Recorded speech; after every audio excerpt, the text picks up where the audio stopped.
வணக்கம் காசி. தமிழ்நாட்டில் இருந்து வருகை தந்துள் என சகோதர சகோதரிகளே அனைவருக்கும் வணக்கம். தமிழ் மக்களின் இதயங்களில் காசி வாழ்கிறது. இது நமது பிரதமர் நரேந்திர மோடி அவர்களுக்கு நன்றாக தெரியும்.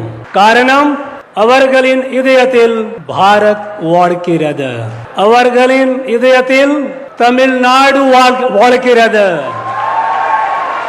அதன் உதாரணம் இது காசி தமிழ் சங்கமம். இந்த விழாவில் பல ஆயிரம் தமிழ் சகோதர சகோதரிகளுக்கு காசி சந்திக்க வாய்ப்பு கிடைத்தது. அவர்கள் மிக மகிழ்ச்சியாக இருக்கிறார்கள். இதற்காக தமிழ் மக்களின் சார்பாக எனது மனமார்ந்த நன்றிகளை நமது பிரதமர் மோடி அவர்களுக்கு தெரிவித்துக் கொள்கிறேன்.